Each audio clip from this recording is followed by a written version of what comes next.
Successful बनने का सिर्फ और सिर्फ एक जरिया है, आप जो भी कर रहे हो उससे प्यार कर लो, आप मोहब्बत कर रहे हो उस चीज की, कि भाई विलीन हो जाओ उसके अंदर।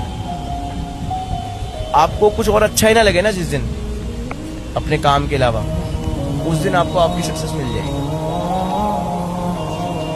सक्सेसफुल बनने का सिर्फ और सिर्फ एक जरिया है, आप जो भी कर रहे हो उससे प्यार कर लो, आप मोहब्बत कर रहे हो उस चीज की, कि भाई विलीन हो जाओ उसके अंदर।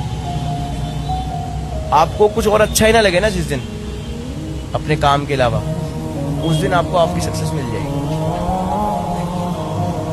सक्सेसफुल बनने का सिर्फ और सिर्फ एक जरिया है, आप जो भी कर रहे हो उससे प्यार कर लो, आप मोहब्बत कर रहे हो उस चीज की, कि भाई विलीन हो जाओ उसके अंदर।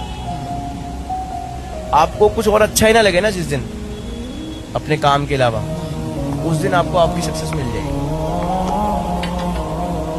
सक्सेसफुल बनने का सिर्फ और सिर्फ एक जरिया है, आप जो भी कर रहे हो उससे प्यार कर लो, आप